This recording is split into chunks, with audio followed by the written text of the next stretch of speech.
we have this thing they added to the end of Bartle Hall, which looks like Bartle Hall collided with the buildings to the north of it and then settled back where it was. And it's called deconstructionalism, which basically means to make something look like it's either fallen apart or been deconstructed. And that's a one-way street. And it's a big pain in the ass to us, the media, because they never really consulted us when they took our live truck location away, and they put this lattice work, this framework to support this skin, and it makes it really hard for us to stick our 40, 50-foot masts through it so we could get a signal back to the station, which is a shame because Bartle Hall is built to be a building that needs to be media friendly because they host conventions and things like that in there. So it's an example to me of wanting to make things look new and modern, but actually becomes kind of a joke in Kansas City because what we always end up doing is catching on to a trend at the very end, at the dying end of it. And usually it has more to do with aesthetics than with structure. And more and more in architecture, I would like to see things that are structurally honest, materials that are honest.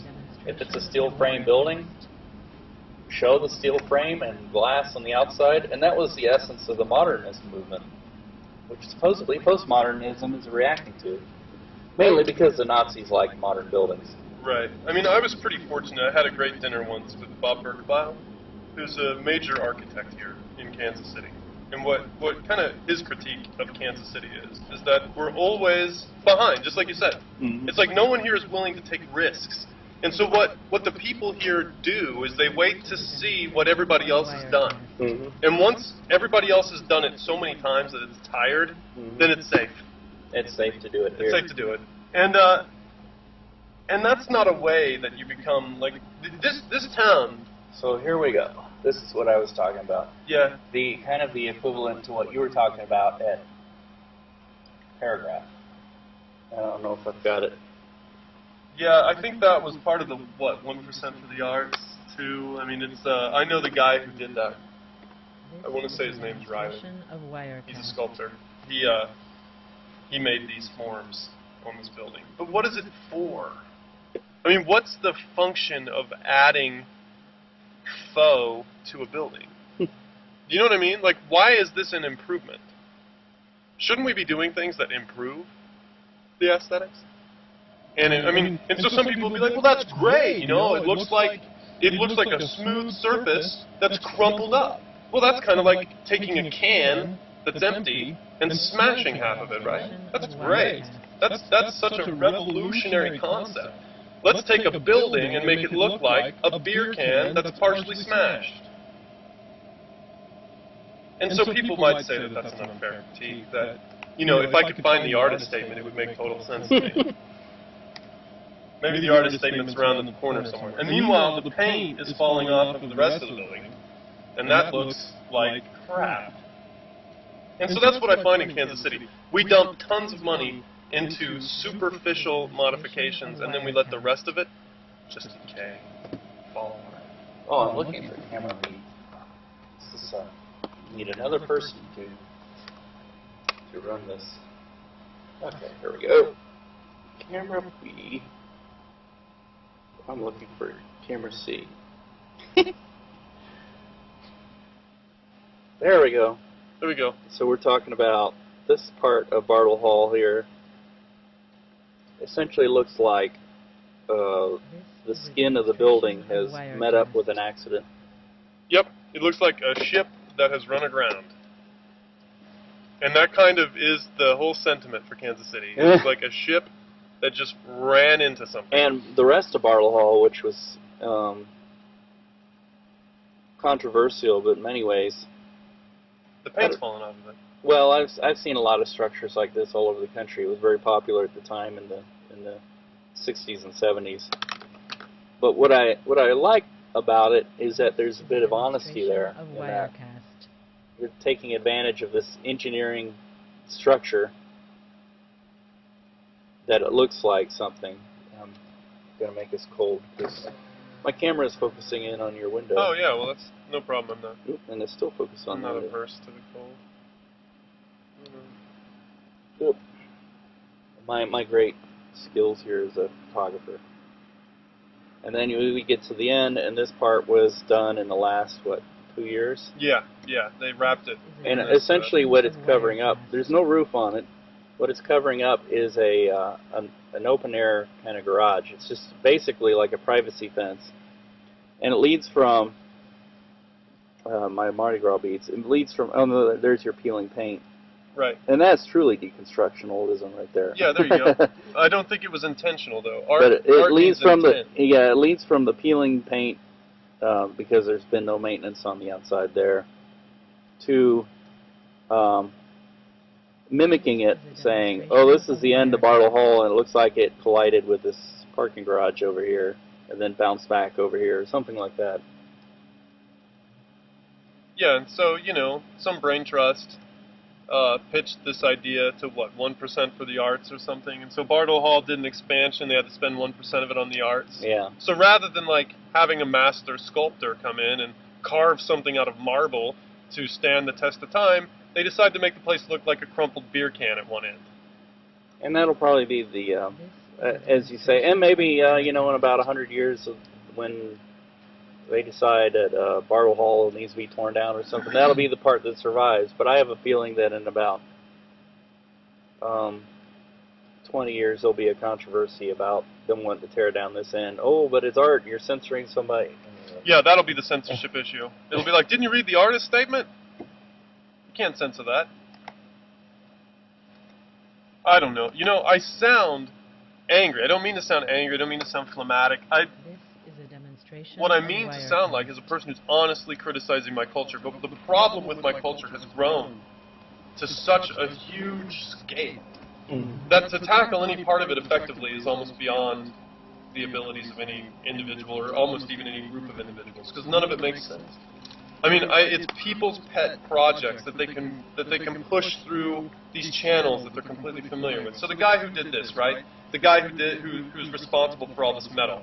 I'm pretty sure he's the same guy. It's same guy who's responsible for the stainless steel and all that stuff that's going on in the new Performing Arts Center. He's a big developer here in town. Or he's not just a developer here in town. He's done like buildings all over the world. I just can't think of his name. It's probably a good thing, so probably sue me or something. But I'll think of it. It'll come to me. Well, I mean, as I say, is it more than welcome. Anything that we come up with on this show, anybody's more than welcome to refute or talk about, or it's the internet. And we can all argue back and forth. And yeah, well, it's supposed to facilitate dialogue. This is a critique, and go to the Performing Arts Center next. And then there's the part that a lot of people love or hate. The top of the expansion over the highway. Those are supposed to represent the four staples of our economy.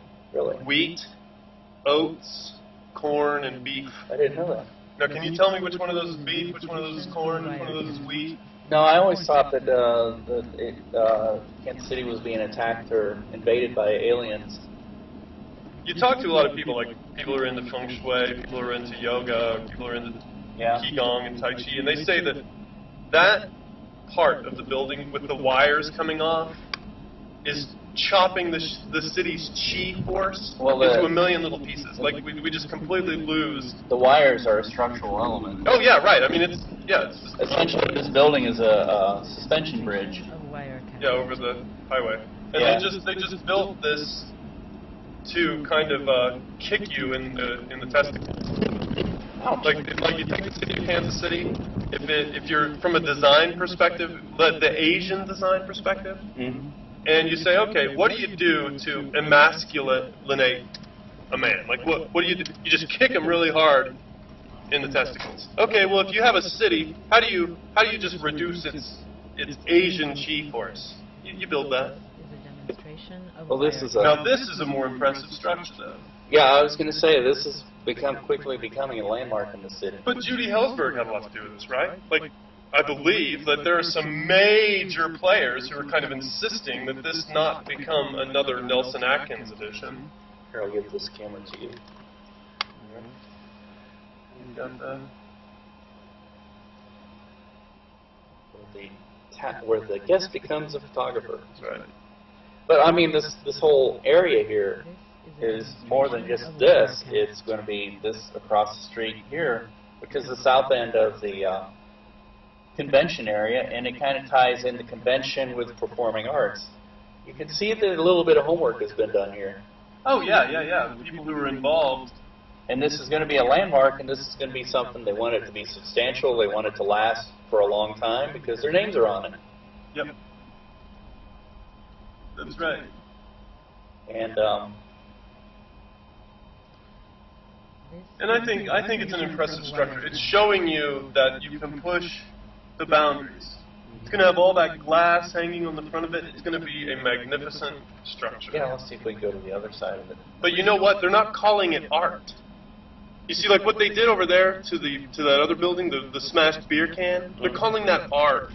Mm-hmm. But what they're going to do to this building is magnificent beyond the wildest dreams of the artists who are responsible for that other space. And they're not calling it art. They're calling it design. Mm-hmm. And so, you know, like, let's just be Well, honest. design has a whole different element to it. When you start saying this is design, then you begin to say, designers tend to have more discipline than just a straight They're held to artist. higher standards. They're held to a lot higher standard. That's for sure. I took a design class, and my professor, well, not really professor, but teacher was Mr. Katsarides. And we kind of butted heads because I had a lot of those attitudes that I hated, that I hate now. And after a while, it's like, man, this teacher, I still remember a lot of what he said, and he was right. I was wrong.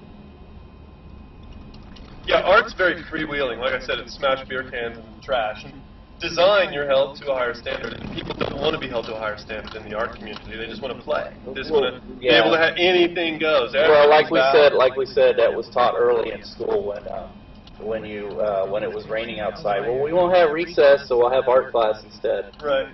All right, get out your. It is a substitute for playtime. Get out your paper and crayons and start drawing. I want to see trees with green balls and brown trunks. Right. I mean, you might as well call decorating the Christmas tree art because it involves. Can be.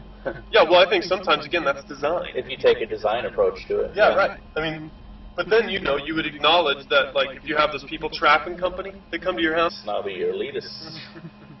We're talking about how art has standards and design has standards, but you can't put art outside your house. well, you know, art does have standards.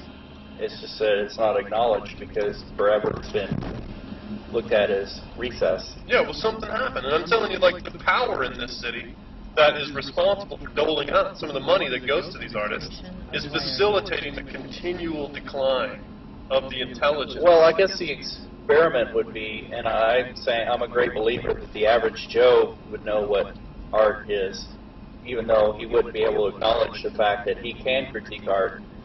But the experiment would be to throw some garbage out there and then throw some actual art out there and see if some of these people can make the distinction. You know, I had a guy come into the Keyhole once. We had a broken light bulb.